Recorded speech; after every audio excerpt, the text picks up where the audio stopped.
$6,400. That's what one owner paid a dealer to replace the timing chain on an N20 4-cylinder, about 20 hours of labor at $240 an hour. An independent specialist would have charged somewhere between $2,500 and $3,800 for the same job. Now here's the part that should stop you. On a higher mileage 328i from around 2014, that repair can cost more than the car is worth, which is why some of them get broken for parts instead of fixed. So the question isn't really whether a used BMW is expensive. Everybody knows it's expensive. The question is whether the specific one you're looking at is the kind that costs $1,000 a year or the kind that costs $6,000 in an afternoon.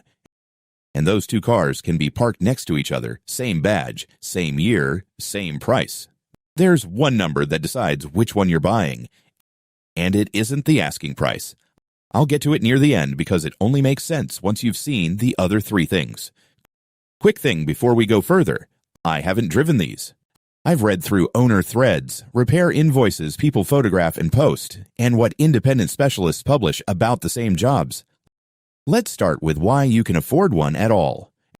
An owner in Australia bought a 330iM Sport in late 2021 for $81,000 with 4,000 kilometers on it. 4 years later, at 63,000 kilometers, he sold it for $39,000. That's not a disaster story. That's just what these cars do. And it's the entire reason a used BMW lands in your price range. Somebody else already ate the expensive half.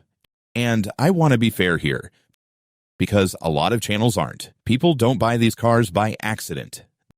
The 8-speed ZF automatic that BMW has used across most of the range is genuinely one of the better gearboxes anyone builds. The newer B48 4-cylinder is a substantial improvement over the N20 that came before it. Specialists looking at a modern 320i say it should comfortably reach 200,000 kilometers with attentive maintenance, and that the main things to watch are the cooling system and oil leaks rather than anything catastrophic. Owners in the F33 series threads, that's 2012 to 2019, talk about it as a solid car. The G35 series appears to have ironed out the electronics problems the F10 before it had. The X3 in both the F25 and G01 generations is generally well regarded, so the cars are not fragile. That's the wrong mental model, and it's why so many buyers get blindsided. They're not fragile, they're specific, which brings us to the part that actually decides your bill. Nobody who owns one of these talks about model years. They talk in engine codes. The N54 Twin-Turbo 6 is the one enthusiasts love and mechanics warn about, and the defining issue is the high-pressure fuel pump. Replacing one runs somewhere around $1,500 to $2,500 at an independent shop, and more at a dealer with genuine parts. The N20 4-cylinder is the timing chain engine. The repair is labor-intensive, 15 to 20 hours, and the guides can wear before the chain does. Owners report wildly different outcomes for the same job. One paid $6,400 at a dealer. Another had the full chain and oil pump chain done at a good independent for $2,000 on a car with 62,000 miles and a clean history. Same repair, 3 times the money. In Britain, the engine everyone whispers about is the N47 diesel, and the reason is pure geometry. The chain sits at the back of the engine against the bulkhead, so the labor to reach it is enormous. UK specialists put a chain job broadly in the $500 to $200 range depending on the engine, and the N47 sits at the painful end of that. Then there's the B48, the newer 4-cylinder, and its signature is far less dramatic. The oil filter housing is plastic, and the gasket underneath deteriorates from heat, typically somewhere between 80 and 130,000 kilometers. Gasket only at an independent runs roughly $400 to $600. If the housing itself is cracked, $600 to $1,200. That's the whole spread. One engine hands you a 4-figure gasket job. Another hands you a 5-figure decision about whether the car is worth keeping. So, when you're shopping, the engine code on the V5CE or the title tells you more about your next 3 years than the mileage does. Now, the owner I keep coming back to. Somebody on a long-running owner survey wrote up their entire ownership of a 328 they'd bought new in 1999. The first 2 or 3 years were fine. After that, in their words, it got bad. They'd bought an aftermarket extended warranty for around $2,500. When they traded the car in 6 years later, they went back and added up every repair receipt the warranty had paid. About $6,000, 3 thermostats, window motors and regulators on all 4 windows, some of them twice, several leaks, a power steering pump, tie rods, an oxygen sensor. The dealer charged around $1,200 for a brake job, and a battery was about $200 because it wasn't a size the local chain store carried. Their closing line was that 16 years later, the experience had soured them on ever owning another BMW. I'm not going to tell you whether that warranty was a good buy. Terms vary enormously by provider and by market, and I'm not the person to tell you what to sign. What I'll say is that the number that matters in that story isn't the $2,500. It's the $6,000 of things that broke on a car that was, by every measure, a perfectly normal example. If that one landed for you, that's what this channel does. I read the forms and the invoices so you don't have to before you sign anything. Okay. The actual running cost, and let's use real numbers from 3 markets. RepairPal puts BMW's average annual repair cost at $968 across 345 models, with owners visiting a shop about 0.9 times a year, against 0.4 for the average brand, and around 15% of repairs classified as severe, meaning 3 times the cost of a typical repair on another make. But that average flattens the thing that matters.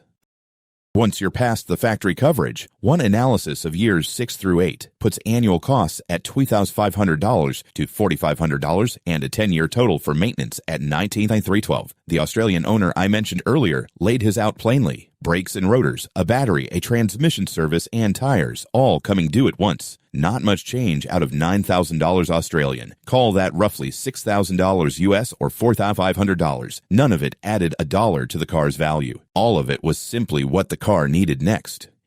In Britain, an independent doing a 4-cylinder belt kit, including the water pump, lands around $320 to $550. And specialists point out you should do both together because the labor to reach them is identical. That gap between dealer and independent is the single biggest lever you have. Shops put it at 20 to 30%, and the forum numbers I found were wider than that.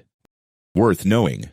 As of March 2026, BMW extended its value service program to any BMW or Mini over 37 months old, which is a fairly open attempt to win back owners who drifted to independence once free maintenance ran out. 3 things that change the numbers depending on where you actually live. Cooling systems on these cars use plastic. The water pump impeller, the thermostat housing, the expansion tank.